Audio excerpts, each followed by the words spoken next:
Arbuste fruitier, la pépinière en faveur de la biodiversité. Salut les permapotes, j'espère que vous allez bien. On se retrouve aujourd'hui pour parler de la méthode Miyawaki. Je suis avec Nicolas de Urban Forest. Peux-tu te présenter et nous expliquer ce qu'est Urban Forest? Salut Corentin, merci pour l'invite. Urban Forest a été créé en 2016. Donc l'idée, c'est vraiment de créer des micro-forêts Miyawaki avec la méthode Miyawaki. Voilà, donc on a développé ça. On a fait plus d'une centaine de micro-forêts là maintenant, en Belgique, en France. Et on obtient des résultats comme ça assez spectaculaires, super rapidement. Peux-tu nous expliquer en quoi consiste précisément la méthode Miyawaki et comment Urban Forest l'applique pour créer des forêts urbaines? La méthode Miyawaki, je suis tombé dedans un peu par hasard sur Internet. J'ai vraiment adoré ça. J'ai été subjugué par cette idée de recréer des écosystèmes et d'en faire peut-être un métier. Et voilà, c'est un petit peu comme ça. J'ai commencé à expérimenter un premier projet près de Hatt, à Orménie. Et c'était un petit peu stressant. Voilà, on plante des tout petits arbres de 40 centimètres. On ne sait pas trop ce que ça va devenir. Les gens savent pas trop, on est un peu sceptique et tout ça. Puis on plante. Et après, on attend. On plante ça en automne, on attend l'hiver, il se passe rien. Puis ça commence à pousser. Et en fait, j'ai été vraiment impressionné par la vitesse et la santé des plants. En fait, c'est allé vraiment très très vite, plus vite même que ce à quoi je m'attendais. Et très vite, en fait, le téléphone a commencé à sonner, on en a fait plein. Et l'idée de la méthode Miyawaki, en fait, c'est de recréer un écosystème très rapidement sur des petites surfaces. Donc cette méthode n'est pas du tout adaptée pour du reboisement à grande échelle. C'est trop intensif. Il y a une grosse préparation du sol. Donc on vient avec une pelle, on va ameublir le sol, on apporte des amendements quand c'est nécessaire, des mélanges de broyat, de compost, de fumier. On inocule parfois des micro-organismes. Et alors, on plante des espèces indigènes très densément, un cortège de 15 à 30 espèces différentes. Et en fait, il y a une espèce de cohésion comme ça qui se fait entre les arbres et ça va très très vite. Il y a certainement un appel vers la lumière, mais il y a aussi ce microclimat qui protège. Et alors, le but, c'est vraiment d'accélérer ces successions végétales. Donc ça se fait très bien tout seul dans la nature, mais ça serait long.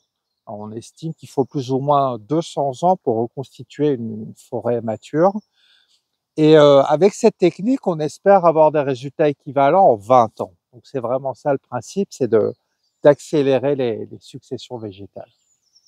Ben voilà, on rentre, venez avec moi.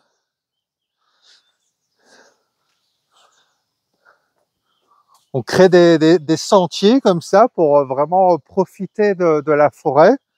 On voit les enfants ici qui font une cabane, qui vivent vraiment les choses à fond.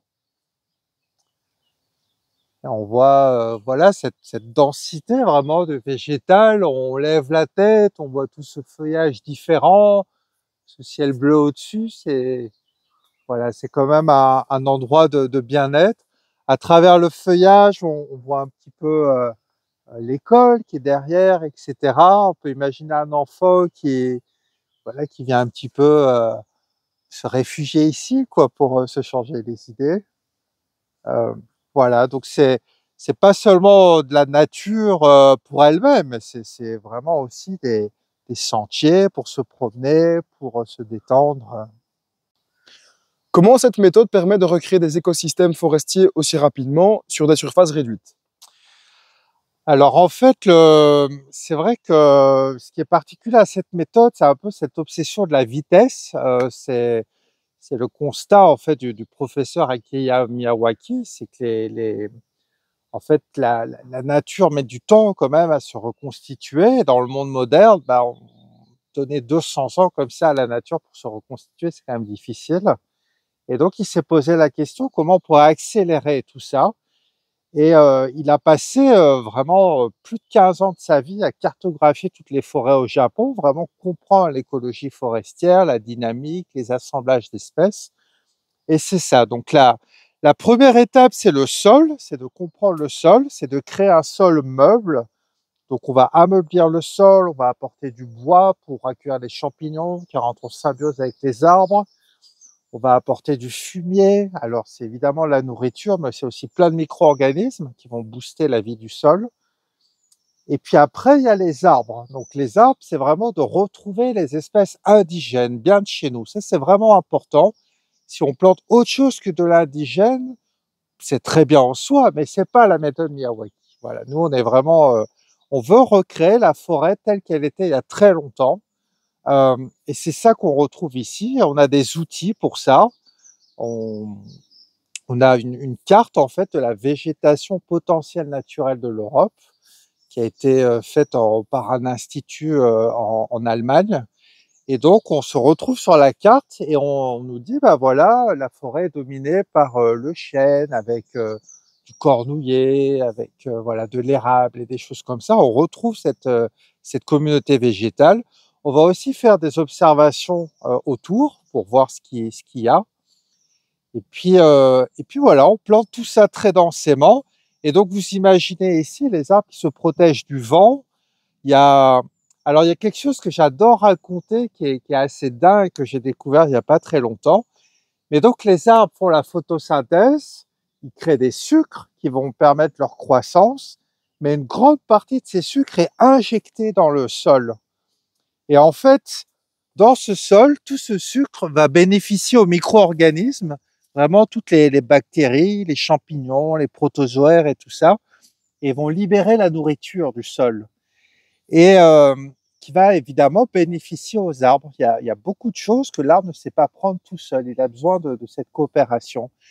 Et donc, on a vraiment cette machine qui se met en place, qu'on appelle bah voilà, une machine sol-air, vraiment tout un cycle. Voilà, l'énergie du soleil qui est captée, qui est injectée dans le sol, qui stimule les micro-organismes, qui bénéficie aux arbres, qui stimule la croissance, voilà.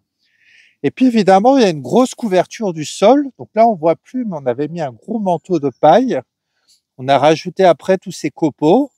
Et donc, on retrouve vraiment un sol forestier. On voit que le sol ici est meuble. On a comme ça une qualité de terre qui est vraiment extraordinaire. Ça, c'est quand même incroyable d'obtenir un tel résultat aussi vite. Et on voit ici plein de petites jeunes plantes. On retrouve vraiment un sous-bois forestier comme ça. Et qu'est-ce qui fait que ça pousse si vite? Ben voilà, c'est tout ça. C'est ce sol qui est idéal. On a des espèces qui sont bien de chez nous. On a cette densité, cette compétition pour la lumière, ce microclimat. Voilà, tout est réuni en fait pour que les arbres soient dans des conditions optimales. En fait, c'est vraiment ça. Peux-tu nous parler des défis que tu as rencontrés lors de la mise en place de ces forêts et des résultats que tu as observés jusqu'à présent? Ben, le défi quand on crée des projets comme ça, c'est vraiment humain finalement. C'est rencontrer les gens et c'est de les convaincre que c'est chouette, que ça vaut le coup, même s'ils connaissent pas. Évidemment, il y a un petit peu de scepticisme, hein. On voit pas pourquoi ce serait mieux qu'une autre, pourquoi ça irait plus vite, etc. Donc c'est vraiment ça le défi, c'est quand on rencontre les gens, c'est de leur faire une belle histoire, que ça leur donne envie, qu'ils s'y projettent. Et puis après, ben, essayer un petit peu de surmonter ces barrières, là, toutes ces petites réticences qu'on a. C'est pas le moment, c'est pas tout à fait ça qu'on a besoin, je pense à autre chose, etc. Et puis, ben, une fois que la motivation est là, ben, finalement, le process est assez direct. Hein, voilà, et voilà. Et puis après, ce qui est vraiment des choses qui vont toucher aussi, c'est qu'on crée ces projets. On ne sait pas trop comment les gens vivent ce projet, est-ce que ça leur plaît, etc. Et puis on revient quelque temps après, on les rencontre. Et entre autres, en faisant des films comme ça, je les interviewais, je leur demandais un petit peu voilà, qu'est-ce qu'ils trouvaient de cette forêt. Et là, en fait, j'ai réalisé que ça les touchait énormément. En fait, ils sont vraiment pris, quoi. Ils trouvent ça très beau, impressionnant. Ils ont jamais vu ça. Et c'est encourageant aussi parce qu'on se dit, bah, il y a moyen finalement, avec de la volonté et une mise en action de réparer les choses, quoi, de trouver des d'avoir des résultats rapidement. Voilà, c'est ça qui est très chouette. Quels sont les avantages des forêts créées selon la méthode Miyawaki par rapport aux autres méthodes de reforestation ou de plantation d'arbres? Alors ça c'est un bon point. Ce qui est vraiment important de comprendre, c'est que cette méthode, elle n'est pas adaptée à du reboisement à grande échelle. C'est vraiment pas ça l'idée. C'est trop intensif, c'est trop de travail, donc on imagine les coûts. Donc c'est pas du tout une méthode qui a pour vocation de reboiser, et cetera.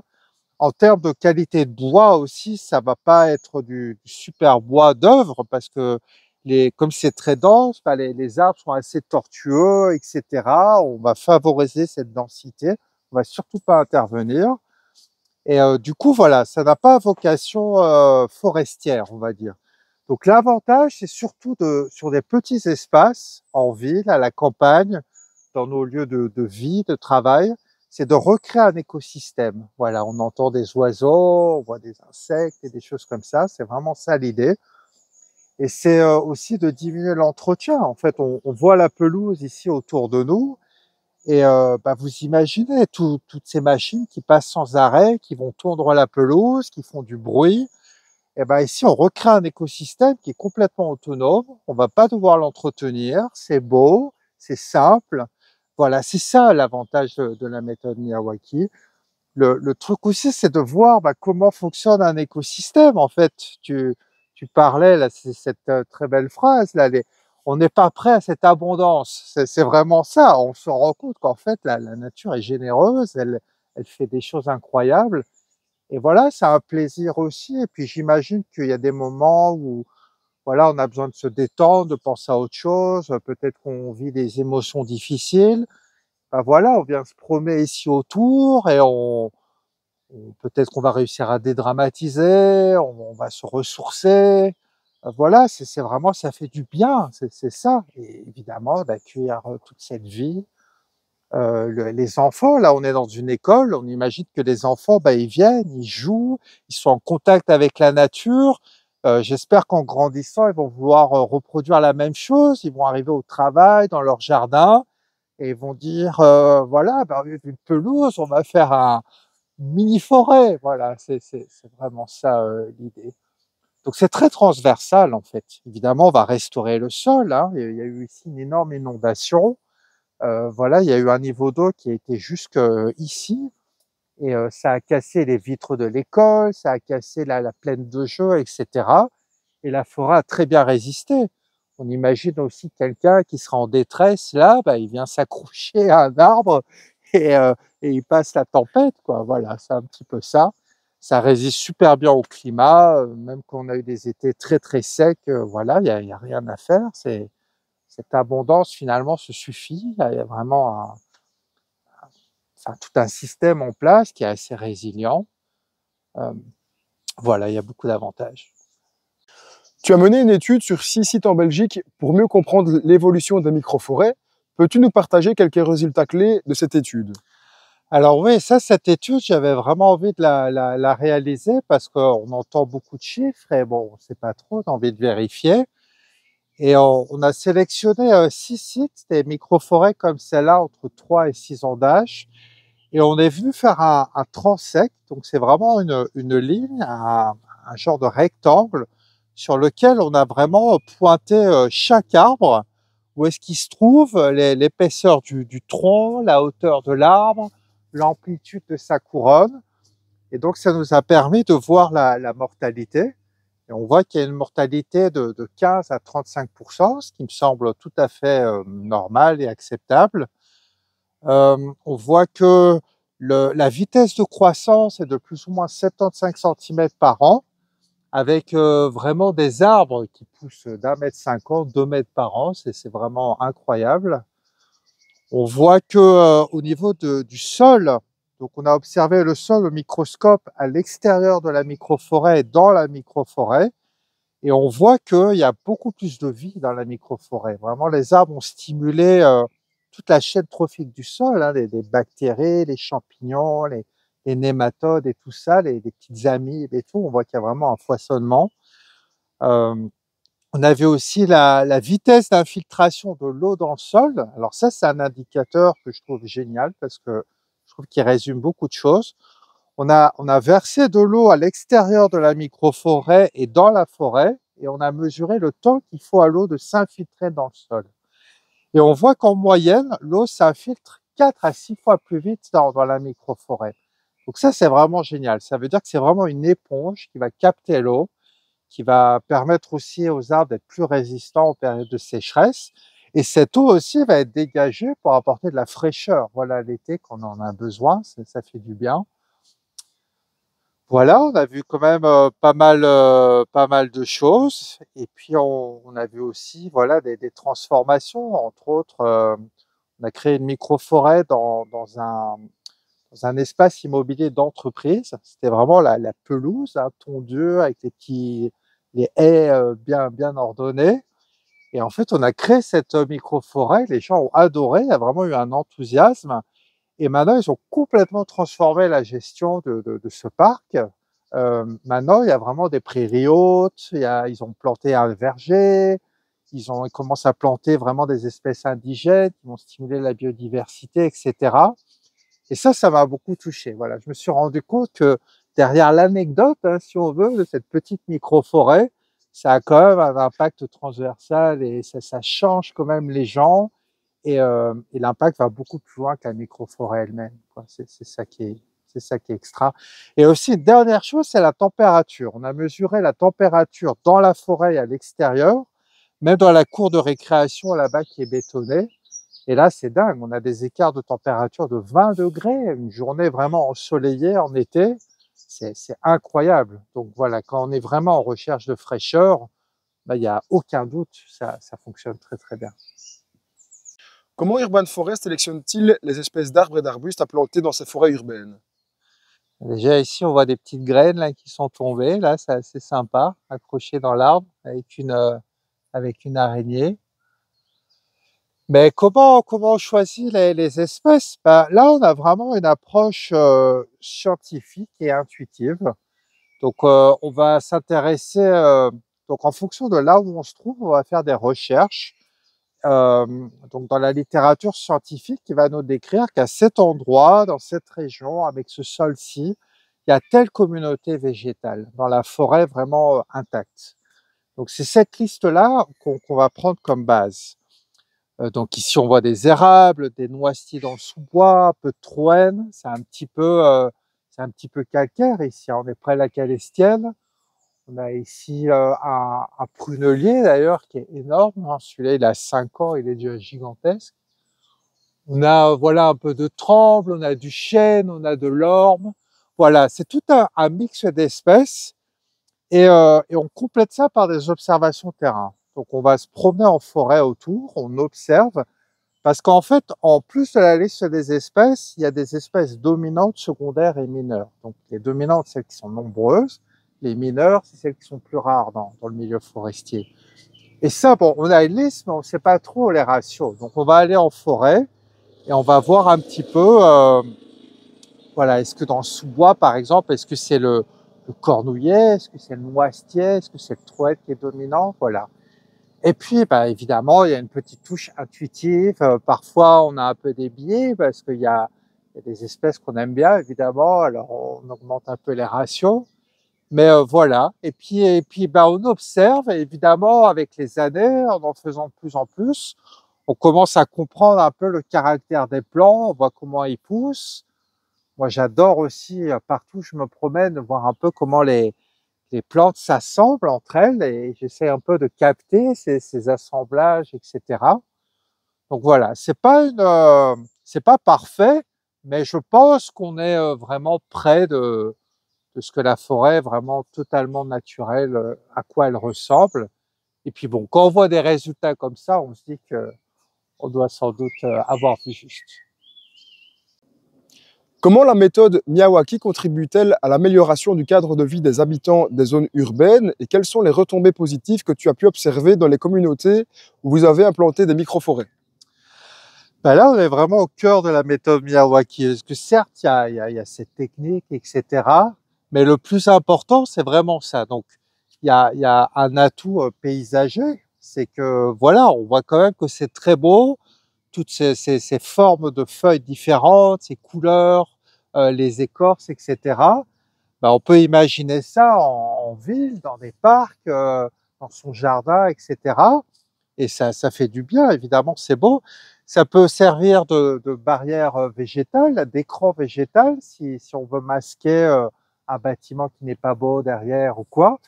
Et alors là, on a aussi un bon exemple, on est dans une école. Donc on voit cette cour bétonnée, et ben là, ils ont un espace de fraîcheur. On imagine quand il fait chaud, ben les enfants, ils viennent ici, ils jouent au foot.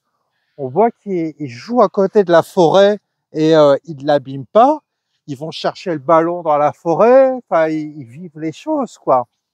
Donc ça, c'est... Voilà. Et on voit aussi que les riverains, ils passent à côté. L'été, il y a des scouts qui viennent ici, il y a des touristes. Ben, ils sont interpellés. Ils disent, tiens, qu'est-ce que c'est ça et tout ça. Et voilà, c'est vraiment... On voit que ça fait du bien aux gens, que c'est beau. Et ça peut servir un peu partout. Et alors, c'est en complément. Donc, vraiment, avoir des beaux arbres comme ça, individuels, c'est très bien aussi. C'est complémentaire. On voit qu'il y a un verger là-bas derrière avec des pommiers, etc. On peut imaginer, je vois parfois les gens qui laissent pousser l'herbe, qui font vraiment une fauche tardive. Et donc, il y a comme ça tout un espace de prairie qui va laisser être poussé. Ça va accueillir des insectes, les oiseaux qui se planquent dans la forêt, qui viennent choper les insectes. Et voilà, on recrée tout un écosystème. Voilà, donc c'est vraiment ça, c'est beau. Et puis, on a aussi, faut pas oublier avant, le jardin, ça devait simplement être beau, simplement esthétique, ça suffisait. Mais on rentre quand même dans une ère nouvelle où on se rend compte de la dégradation de l'environnement, de l'effondrement de la biodiversité. Et donc, le jardin, ça doit être plus qu'esthétique. Ça doit aussi remplir des rôles de stockage d'humidité, de biodiversité, de fraîcheur. Voilà. Donc, c'est un petit peu tout ça. Et j'espère que, voilà, ça va un petit peu changer la donne et que ça va nous amener à faire des jardins différemment. On vient de voir la méthode Miyawaki. Merci beaucoup Nicolas pour toutes les informations. Avec plaisir. Ça donne juste envie d'une chose, c'est en planter partout et plein. C'est vraiment juste génial tous les avantages que la forêt Miyawaki peut apporter, que ce soit du point de vue de la biodiversité, du sol, du climat, etc., ou même du point de vue de l'humain. C'est vraiment génial. Donc là, je vous recommande d'aller sur le site d'Urban Forest. Je vais mettre le lien en bas de la vidéo et de contacter Nicolas si vous avez un projet de forêt Miyawaki. J'espère que la vidéo vous a plu. N'hésitez pas à lâcher un petit like, à écrire un commentaire et à vous abonner à la chaîne. À bientôt les permapotes. Ciao.